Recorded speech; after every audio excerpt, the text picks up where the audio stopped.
Good Mom and Monday. You're here at the Mistaken Mama Podcast. I'm Kaylee. And I'm Mandee. And it's getting spooky in here.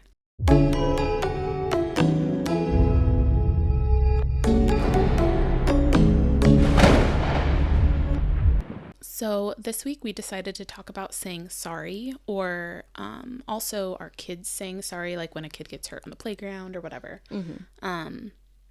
It can be a little controversial, but I don't think it's too bad.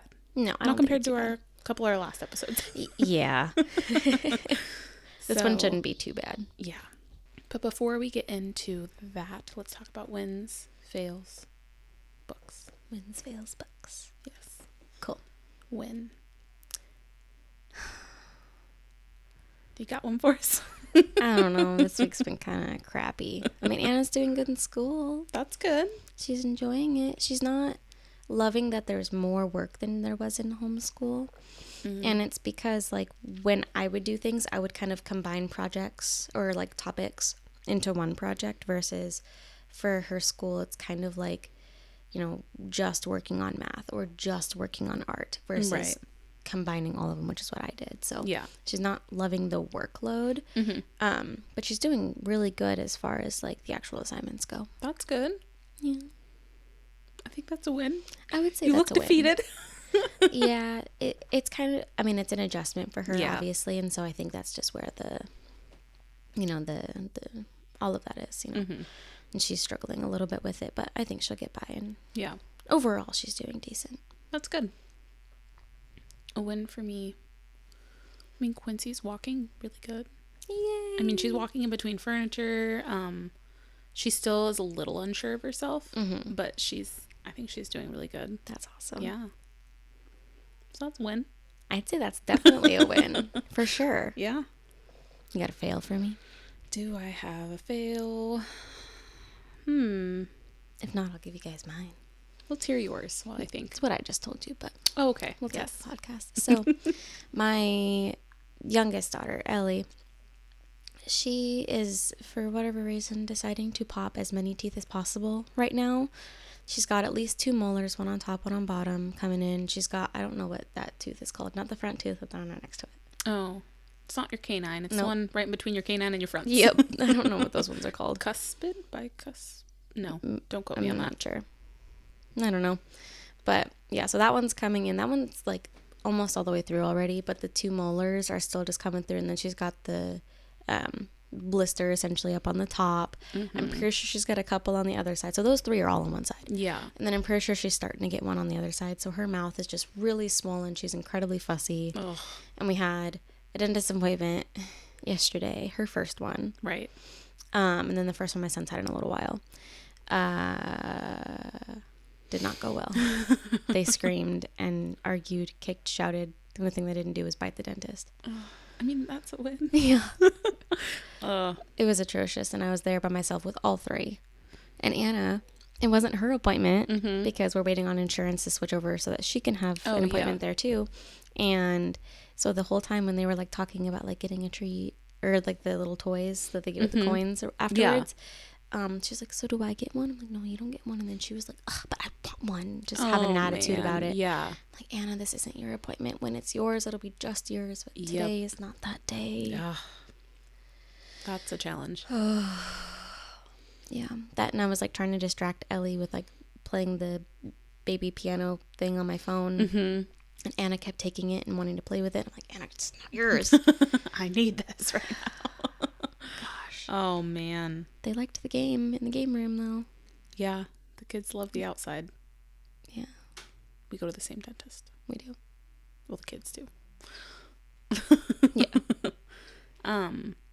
Gosh, I'm trying to think of a fail. I feel like I just have, like, a buildup of fails that I just can't choose.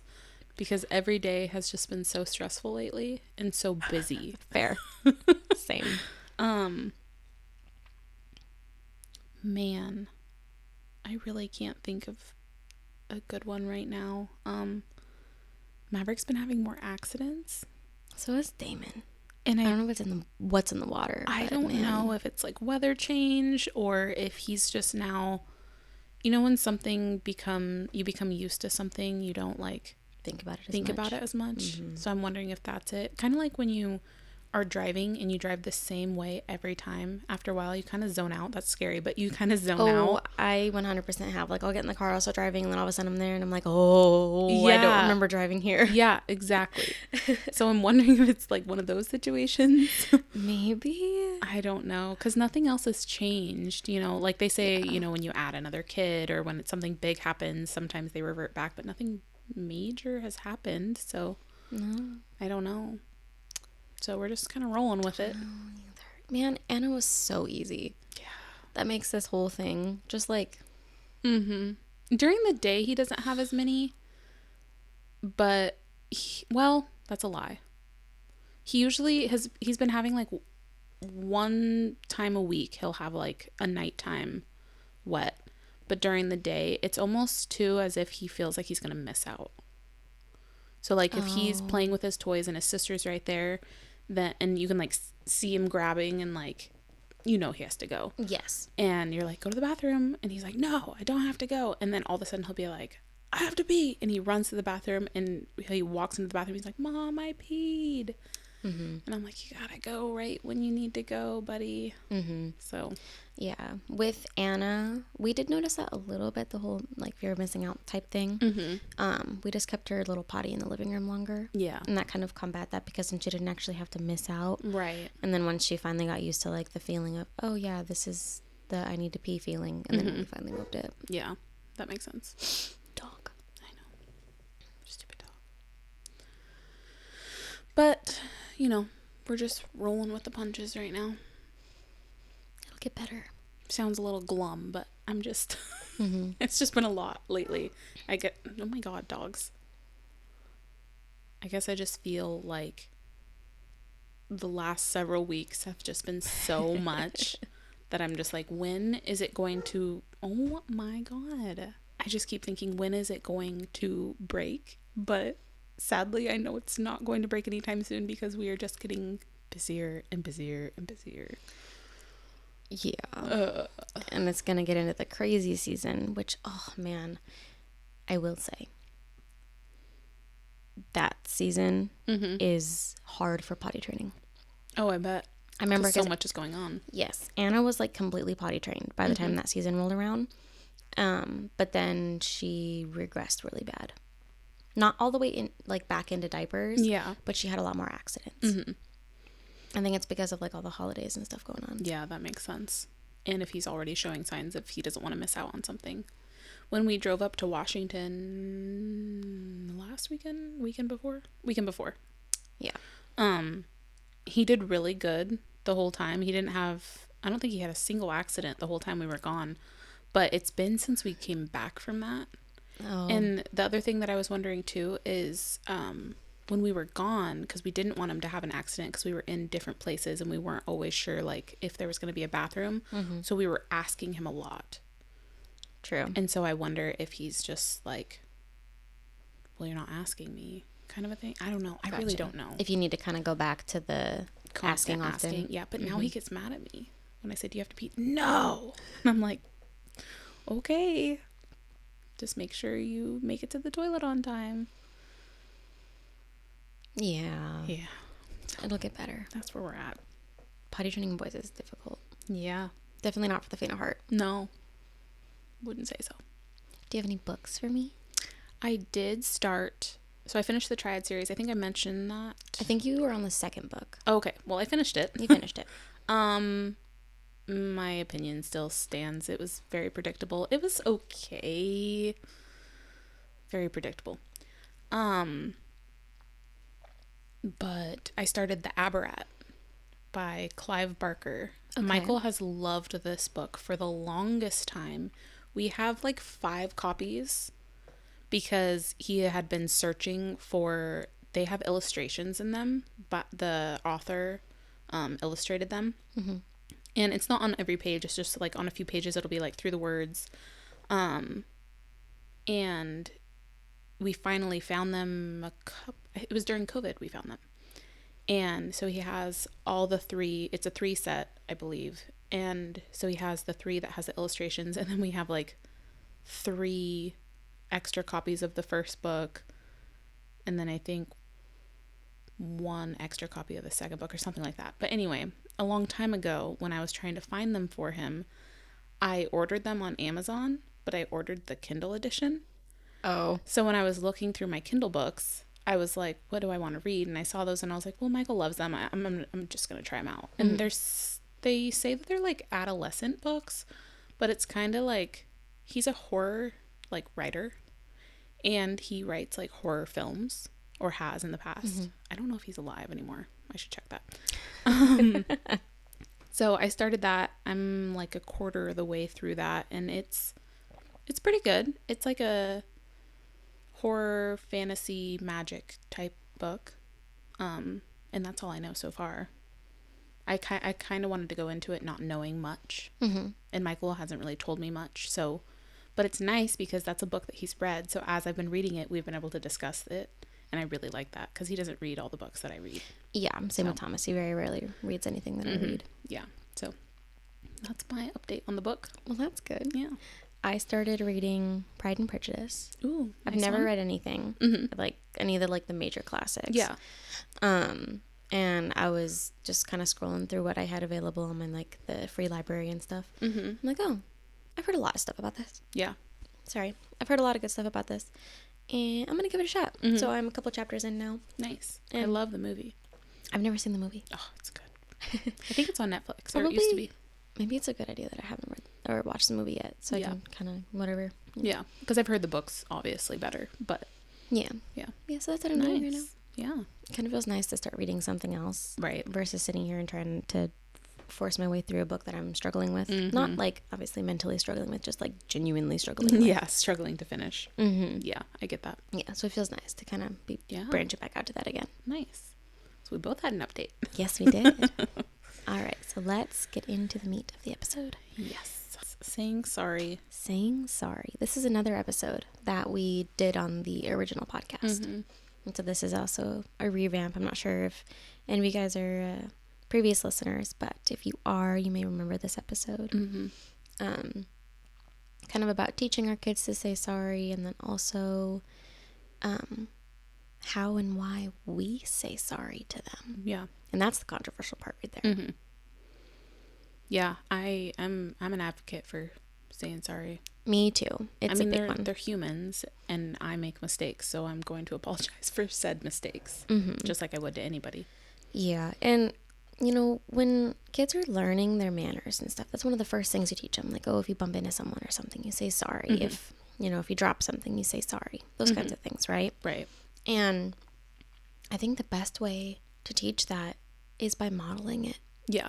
And so, like, if I drop something and I scare them, I'm like, oh, I'm sorry, I didn't mean to scare you.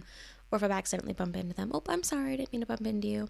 But then, in addition to those, like, physical things that happen, if I mess up and, like, I yell or I say something I shouldn't say, like, my kids, specifically Anna, is getting really big on the we don't cuss. Oh. And so anytime she hears me cuss, she'll be like, Mom, fucking is a bad word. You're like, well, you just said it too, ma'am. And I'll be like, yes, it is. I'm sorry.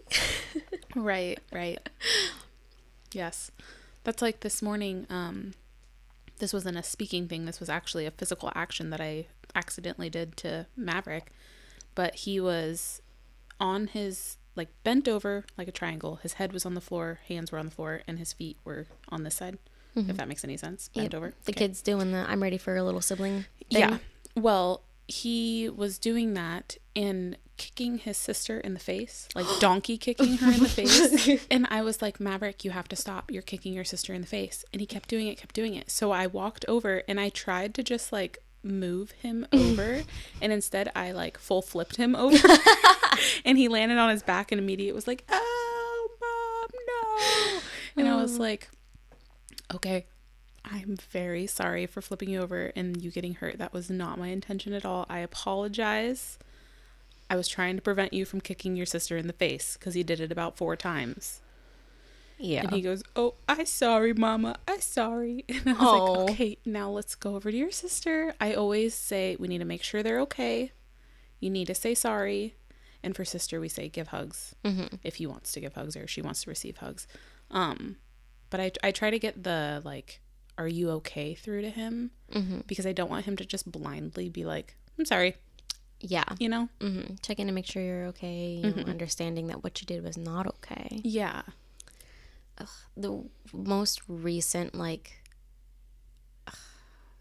hurdle that we've been trying to get over with this whole I'm sorry thing is Anna does not want to accept Damon's apologies.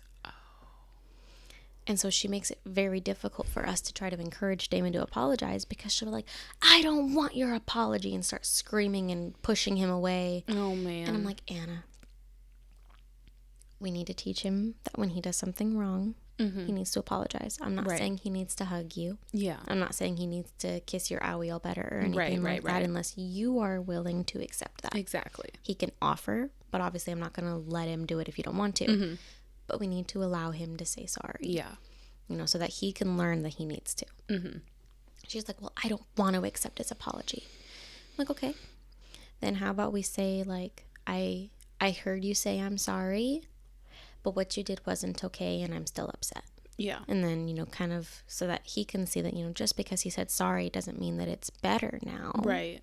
You know, because I'll say the same thing to Anna, although I'll be like, you know, I accept your apology or I accept your I'm sorry, but what you did is not okay and you made me upset. Right, right. And I'm still upset and I needed to spend some time, you know, dealing with that myself. And so we do kind of teach the whole, you know, not all sorries have to be accepted. Right, right. Or at least not in the sense of, you know, doing the it's okay. Right. Because, you know, the whole it's okay thing when someone says I'm sorry, it almost unintentionally gives the person permission to do it again. And I know, I always have a hard time with that. I've started to instead say thank you for saying sorry versus it's okay. That's what Anna says. Yeah. Thank you for saying sorry, or I accept your I'm sorry. One of those, like, that's what she says. Yeah. And sometimes I still say it's okay because it's just ingrained in me to say. Yeah. And I've been trying to do a lot better about saying it's okay only when it actually is. Right, right. Yeah. You know, like if Anna bumps into me, she's like, oh, I'm sorry, Mom. I'm like, it's okay. You didn't mean to. Right, yeah. You know, or in those words. In those situations. Yeah. And Damon does a really good job of saying sorry.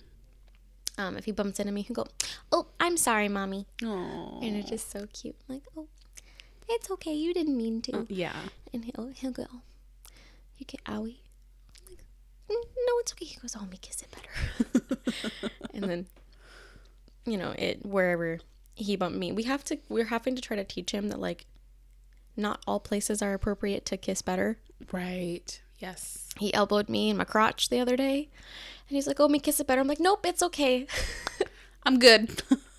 That's too much. Yeah. Yeah. Not appropriate. And he was like, no, me blow kiss. I'm like, oh, okay. And he's like, mwah. And I was like, oh, got it.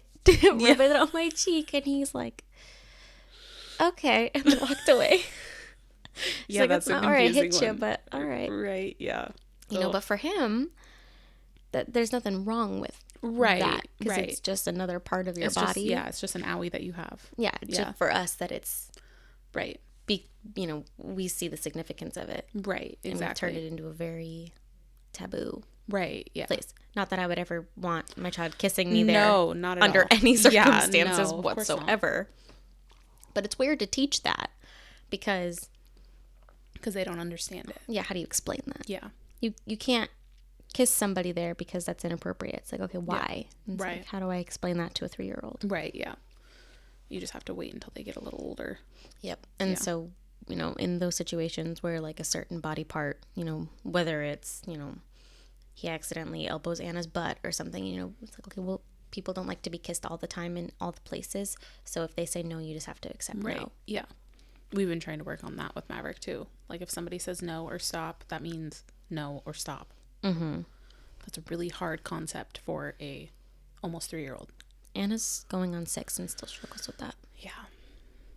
I don't think that's something that they learn for a while. Well, and it's hard too. I know this is not the topic right now, but it's hard too because well, I mean, it's related. I guess so, yeah. Because when they say no, you can't always stop. Yes. Like if they need a diaper change, they have a poopy butt or whatever. And they like are flailing their butt up while there's poop and you're like trying to clean it. They're like, no. And you're just like, well, I can't just like let you go. Like I always try to explain what I'm doing. I'm just trying to get the poop off of you and then I can let you go. And mommy doesn't have to touch you right now. Yep, that's what I do. But it's hard because then when you're telling them, when somebody says no, stop, you stop. Mm-hmm. So I always have a hard time with that. Yeah. The way that I've kind of explained it to like Anna as she's like older now, because, mm-hmm. We do the whole, if somebody says no, then they mean no, and you would just be done touching them. Mm-hmm. And so when there are certain circumstances where I cannot, for the safety or the well-being of the child, respect the no, and I have to override it, mm-hmm. and we'll see that. She'll be like, he said no. I'm like, okay, but in this situation, what needs to happen is very important, and he's saying no because he doesn't understand. Yeah. I was like, if it was just that I wanted to give him a hug and he was saying no, I would respect that and I wouldn't hug him. Mm-hmm. But he's about to put his hand on a hot burner. I have to grab him and pull him away. Yeah, exactly. Or wipe his butt or he's about to run out into the street or something. Yeah. You have to grab. It's just hard when they're that little. Because you want them to know that no means no and no means stop, and that their words matter when they say no and stop. Mm-hmm. But at the same time, like, you want to make sure that they're safe and that they're taken care of. Yeah. And Anna sometimes asks me, because like she'll try to do something and be like, well, no, I have to, when Damon says no. I'm like, well, Anna, look, you're not the mom. Mm-hmm. I'm the mom, and that's why sometimes the things that I do, I have to say, well, I can't respect your no right now. I have to do this. Yeah. And I was like, but you're not mom. Right. And there's not anything that you need to do mm-hmm. that, would make it to where that's okay. I was like, if there's something that needs to be done, come and talk to me because maybe I can help. Yeah. And kind of being the middle ground, the mitigator. Yeah, it's true. It's just a hard one to teach. Saying sorry is even a hard one to teach because you're trying to teach your kid empathy, that they feel bad for what they did and that they won't do it in the future. Mm-hmm. And that's a hard one to teach, especially when they don't understand what they did wrong. So I try not to force Maverick to say sorry, but I do encourage every single time there's an incident. Mm-hmm. So if he's fighting me saying, no, I'm not sorry, then I don't want him to say sorry necessarily because he's clearly not, mm-hmm. But I usually in those instances,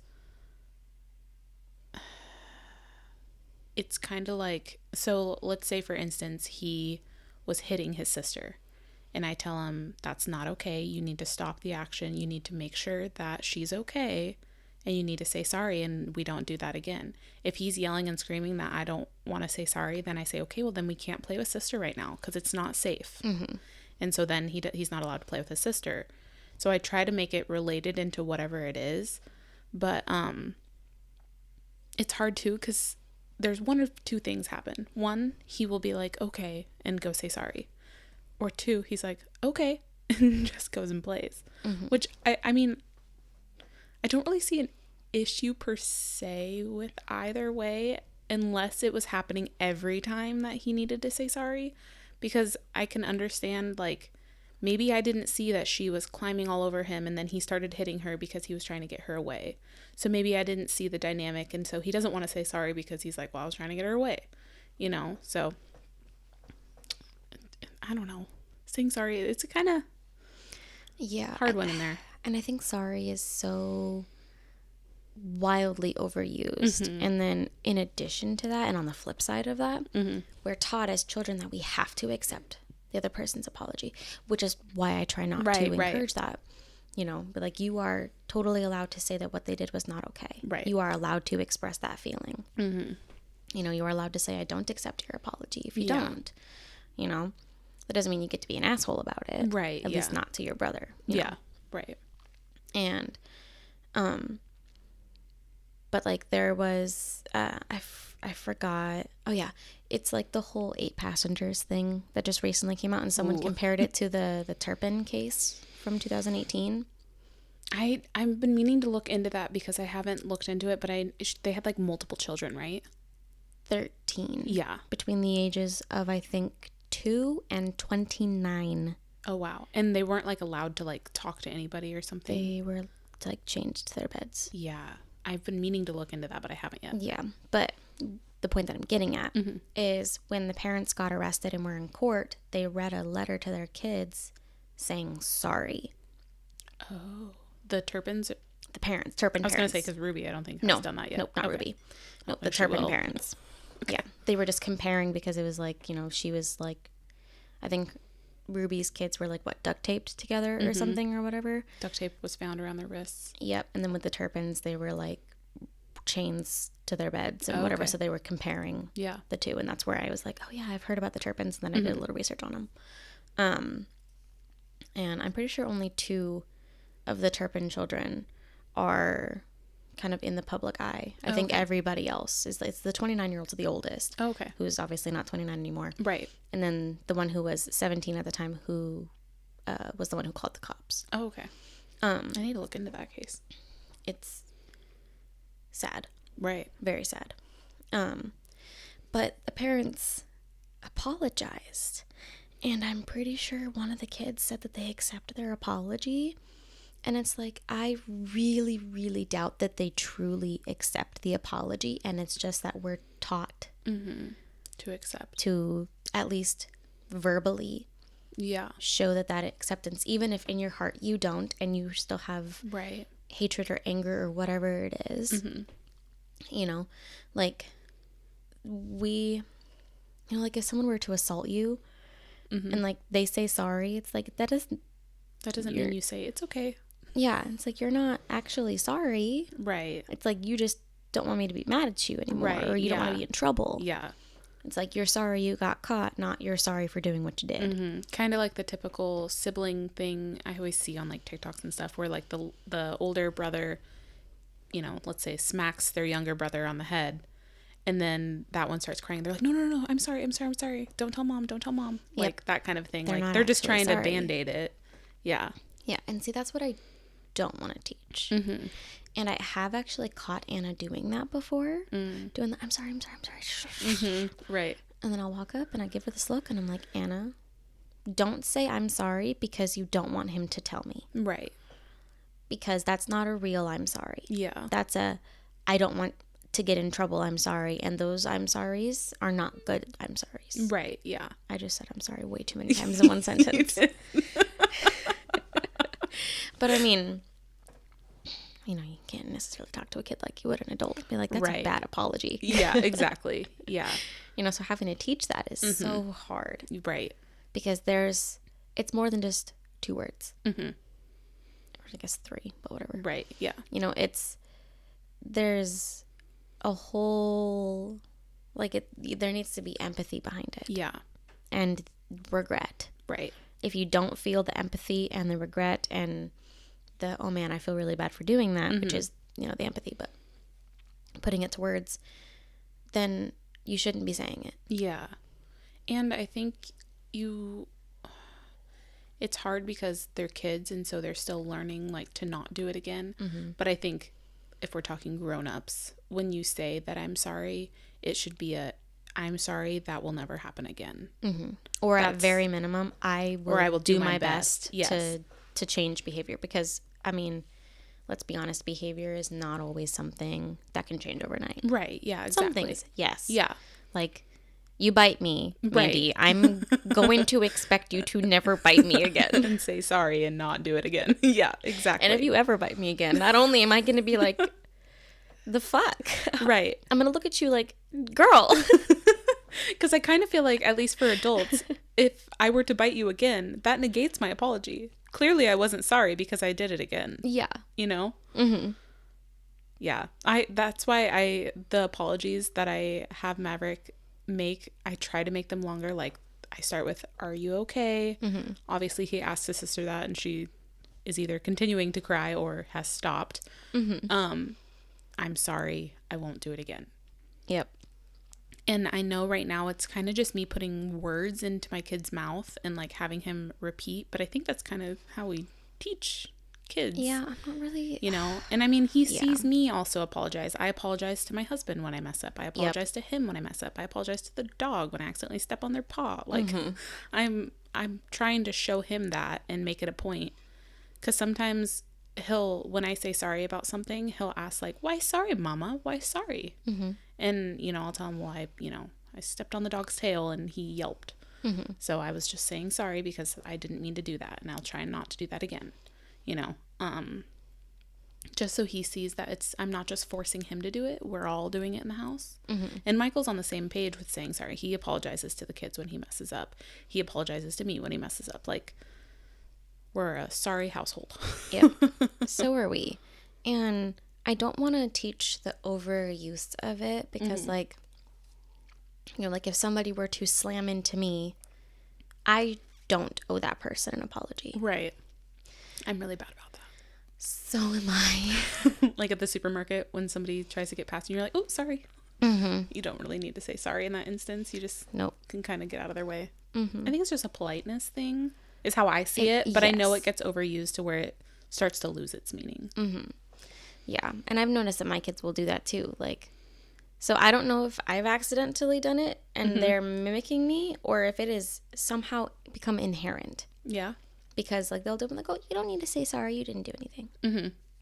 And so I try to, you know, reiterate those things where I'm sorry is not necessary. They don't need to say it or, you know, whatever else.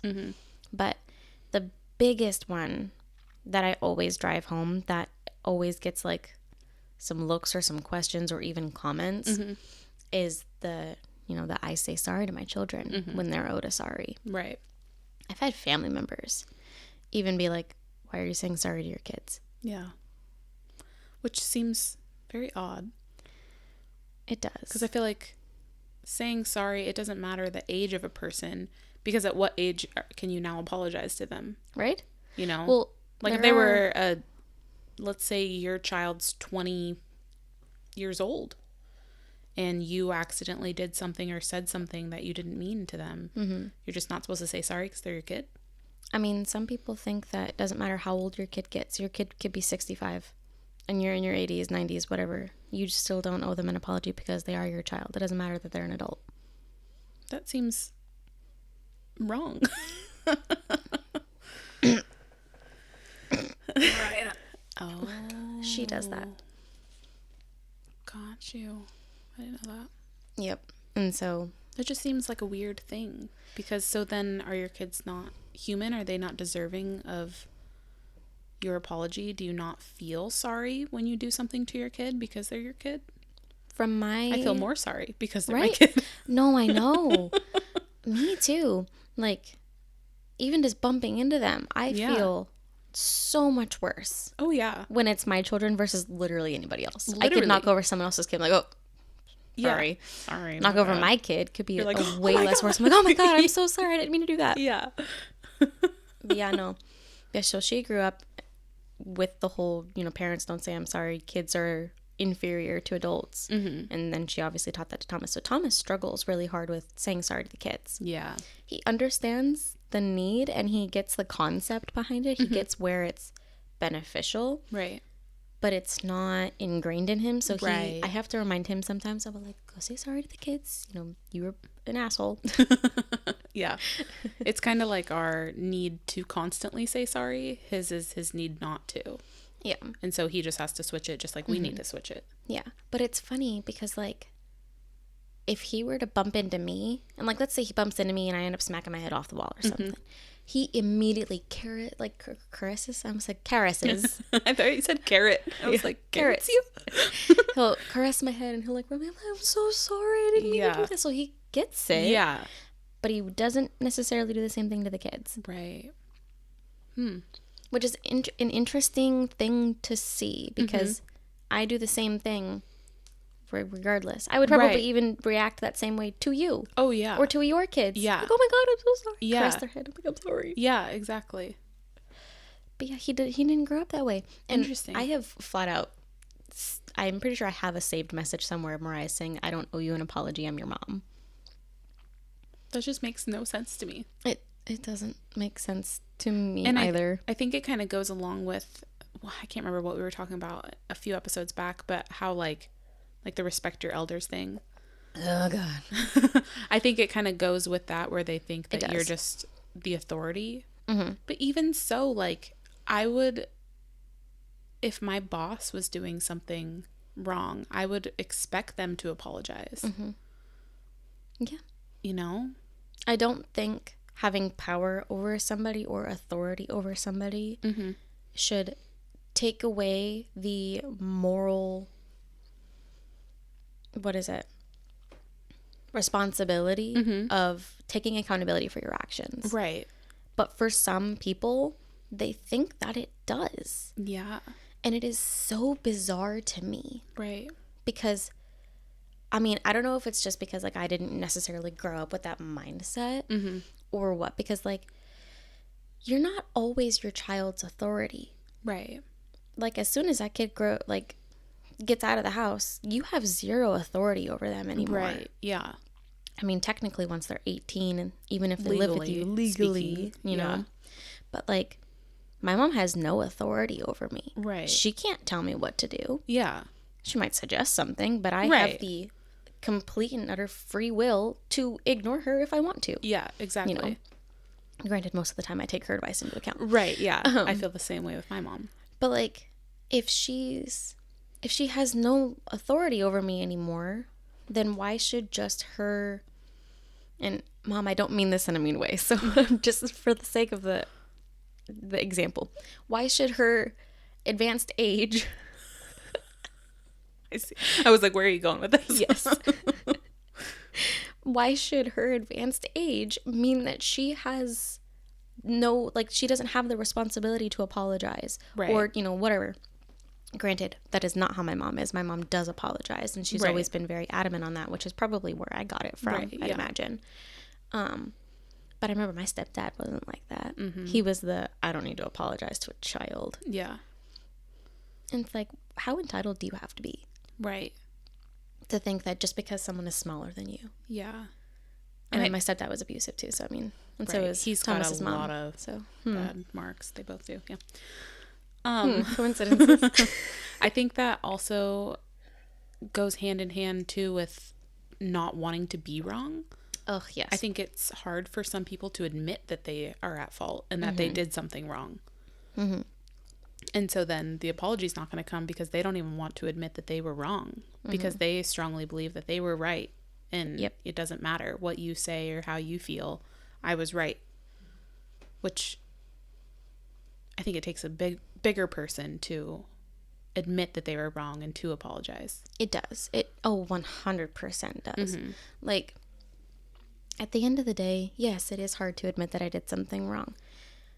But I'm allowing myself to have that growth as a person because, like, you're never going to have growth if you can't do anything wrong. Right. You know, if you are just constantly believing that you are always right, you will never grow. You will always just be this entitled person who thinks that everybody is below you. Right. I don't believe that. I believe that everybody is on the same playing field. Mm-hmm. My children included, my 1-year-old included. We are all on the same playing field. Right. Obviously, I have a parental responsibility over them. Mm-hmm. But as far as morals and ethics goes, I am no more important than they are. Right. And that means that if I mess up, I need to admit fault and apologize. And I have been told by doctors and therapists a lot that they think that I'm very self-aware. Mm-hmm. And it was like when I was seeing my therapist a while back, she was talking about how I'm one of the very few patients she's ever had that is so self-aware. And then Anna's therapist also said the same thing. She's like, I'm really impressed with how self-aware you are. Because I'll be like, look, I understand that this is wrong. I'm trying to fix it, you know, whatever it may be. Whether it's a trauma response or, you know, the way that I speak or whatever. You know, it's the understanding that something isn't right and knowing you need to fix it. Right. That is the hardest part to get over and to be doing consistently. Yeah. But I think that's where a lot of growth comes from. It does. Because I think once you've acknowledged that there is said problem, then you can work to fix it. But if you don't ever acknowledge that there's the issue, then it's going to keep being an issue. And I think that's where being really open-minded comes in, because, you know, being open-minded is more than just being open to new ideas. It's also being open to admitting that you were wrong, right, or that your way of thinking was limited. And that's kind of where I try to sit, as I try to be like, okay, let me get all of the evidence, let me think about it, and go from there. And admitting, hey, my way of thinking previously was extremely limited and was only supported by certain ideologies or whatever it is. And now I want to change my thinking on it. Right. That's like, with Michael, sometimes we have arguments. They happen. It's normal. Okay. 9 times out of 10, our arguments are because of a miscommunication somewhere. 100%. Like, that's 9 times out of 10, that's what it is. And a lot of times we will separate and I will replay it in my head exactly what happened. Me too. And then, you know, however long it takes me to figure it out, I will come to him and be like, look, I'm sorry for reacting the way that I reacted. I thought XYZ. Now I'm understanding that you meant ABC, you know? Yep. And then, you know, we can get past it.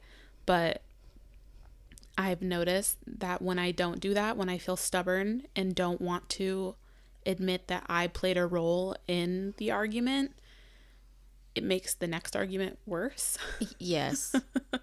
So I think reflecting and just finding your own fault in whatever it is, because if there's an argument and it escalates to feeling like it's an argument versus just like a debate or a conversation, I think both parties are at fault in some way. Whether one person's right or wrong, I think to escalate to an argument, somebody was wrong. Yeah. You know? So I always try to, even if I feel or know that I was right in the situation and what I was saying, I still try to reflect, okay, maybe I shouldn't have said it in that way. I shouldn't have used that tone. I shouldn't have, you know, whatever I did or said. And I try to go back and I try to apologize. Yep, I do the same thing. But yeah, me and Thomas get in arguments like that all the time. And I will say a lot of it comes from me being like, what did you just say? That doesn't even make any sense. And then he feels stupid. Yep. It's the delivery on how you say things. Sometimes I think Michael's mad at me because of his tone. Oh my God. I do. Literally yesterday, I was like, all the time. I was like, well, why do you sound irritated? I'm not irritated. And then that turns into an argument. Which I understand, because when Michael calls me out for being irritated and I'm not irritated, I'm instantly irritated. It's funny. I don't know why. That doesn't happen to me. Really? Yeah. Like, why are you irritated? I'm like, oh, I'm not. I'm just tired. Sometimes I'm able to just be, nope. Sometimes I'm okay. But a lot of times he'll push. He'll be like, no, I can tell you're upset. And I'll be like, I'm not upset. And he's like, well, you're sitting over there and like you look really upset. And I'm just sorry if I did anything. And I'm just like, you didn't do anything. Now I'm irritated. Okay, yes. Yes. I would get irritated at that point too. Yeah. I'd be like, okay, well, now you're being kind of condescending. Yeah. Yeah. So yes, in those moments, yeah. But yeah, I think most of the things that I apologize for towards my husband is miscommunications. Yes. Oh yeah. I still really struggle with all of that. You know, Thomas is autistic, and so he doesn't respond to the way that I deliver certain things well. And I've been with him for going on 10 years now. And I still really struggle with it because he's the only person who I have to change up the way that I say things with, because of my delivery makes a big impact. Like me being like, what are you talking about? That doesn't make sense. Right. To you, you're like, it does make sense. Right. To him, it's, so you're calling me stupid now. Right. And he's not going to say that. He's not going to say, so you're calling me stupid now. It's, I'm stupid. I'm not good enough for this conversation. Yeah. I'm not good enough for you. It turns into shut down. Yep. Yeah. It turns into that. Yep. And then now he's shutting down. And I have to be like, well, don't just like walk away. Like, I'm trying to figure out what you're trying to say. I'm like, oh no, you just don't understand. I'm trying to understand. And then me getting irritated because I'm like, I just want to understand. And then now I sound irritated. Yep. And then it escalates. And then it escalates. Yes. Yeah. And so it's definitely on both sides. Yeah. But I will say my being like, that doesn't make sense. Or, well, now you're just, you know, and the tone and it makes it worse. And then later I'll be like, okay, I see where the way I said that came across wrong. I didn't mean to. I didn't mean to make you feel stupid. That wasn't my intention. Right. I was genuinely trying to figure out what you were trying to say, and my confusion translated to irritation, and I didn't mean to. I'm sorry. Yeah. And I always try to make sure he knows. Right. Granted, he doesn't always accept my apologies either. Yeah. And you know what? Sometimes I'm an asshole, and I don't deserve it, so fair enough. Now I'm just thinking of arguments and how they escalate so much because one person, it's usually tone. It's always tone. Then escalates it. And it's hard once you get your tone up, it's hard to bring it back down. So you're talking to them like this and you're like, what do you mean you don't understand? And they're like, why are you talking to me like that? And you're like, cannot compute. Just like you're like, because then you get even more mad and you're like, what way am I talking to you? Oh my gosh. Yeah. That was a huge thing with my dad growing up, is he always was like, your tone's wrong. And I was always like, what do you mean? And I'd say it just like that. Now as an adult, I can see it. Funny enough is I can remember in my memory an argument that you had while we were over there at one point in time, and I can physically see you doing that. I know. As a response, because like I've seen it. It's hard. It's hard. Yeah. Sometimes if I know that like a subject is going to be controversial in the house, or like a touchy argument subject or whatever, I try to go into it almost ridiculously calm, so that if I work up, it doesn't work up to a work up, you know, if that makes any sense. I also try to almost preface conversations like that. Be like, okay, so I want to talk to you about something, and it's kind of a touchy subject. Right. I don't want this to turn into an argument. Yeah. So let me just word vomit what I need to say. Yes. And then you speak. Yeah. Yeah.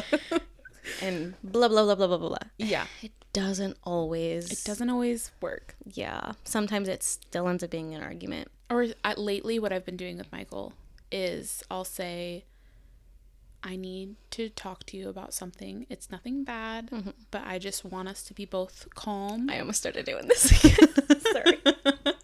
I want us to both be calm and level-headed and just not escalate into an argument.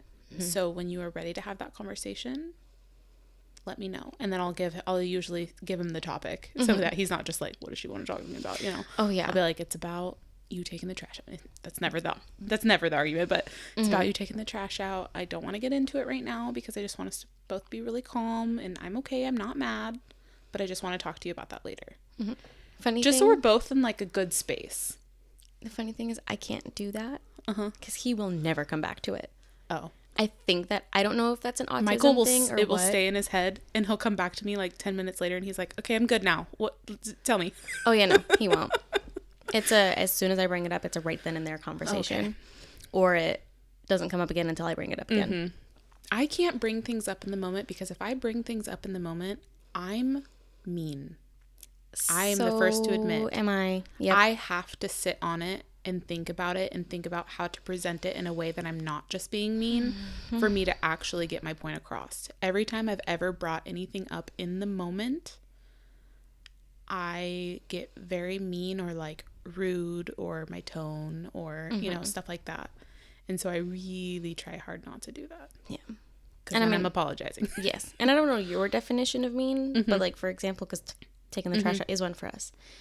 I remember one example, and I have already apologized and acknowledged that this is not okay. I'm like, well, I don't know why the fuck you're just, you know, sitting here with you're on your phone, and the trash is over here overflowing, and I've asked you 40 times to go and take it out. I don't understand why the fuck it hasn't gotten taken out yet. But, you know, I'm going to just go do it now. And then now that I said that I'm going to go and do it, you're going to get up and be like, oh, I was about to do it. The mocking. I have 100% done that, and it is so bad. It is wrong. I am fully aware of that. But in the moment, man, I just get so pissed off. I think the playing out and the mocking, I do it too. And I feel terrible. It's one of those things that I do it in immediate regret. I already feel guilt. Yeah. This isn't even a real conversation. Yeah. Immediate regret. Immediate like, I shouldn't have done that. Yep. But it's already out of my mouth. Oh, yeah. And you just see the look on their face of like, you know, just like defeat. For Thomas, it's not defeat. It turns into... like, oh, we're going to war now. Michael gets mad, but I can see like a little twinkle in his eye that I just dimmed, and I hate it, and I really try hard to work on that. Yeah. But if I do things in the heat of the moment, I do lash out like that. Yeah. God, I always feel so bad. Like, even now, I'm like... I know, I'm feeling bad talking about it. But I mean, at the end of the day, too, like, we're talking about this because, like, that is literally who we are. Mm-hmm. These are the things that we apologize for. Yes. Yeah. And, you know, this podcast is quite literally us admitting our faults. And not just as moms, you know, just as humans. Right. As women, as wives. And it's like, and I hope that us having this conversation, someone out there is like, I did that and I felt like absolute shit. This makes me feel seen. I'm not alone. I'm not an asshole. Right. You know, even if you feel like one. Yeah. You know, we all make mistakes and we all say things that we do not mean. Right. We do things that, you know, are not okay. You know, as long as we can admit that it isn't okay and we can really try not to. And that's where we, you know, being like, okay, we cannot react in the moment. Right. We need to take a step back because we know how we initially we want to react to that default. Yeah. And so if you can acknowledge what your default is, we've talked about defaults before. If you can acknowledge what that default is, then you know that, like, okay, if I react now, I'm going to be a bitch. Right. So I need to take a step back, think about it, be like, okay.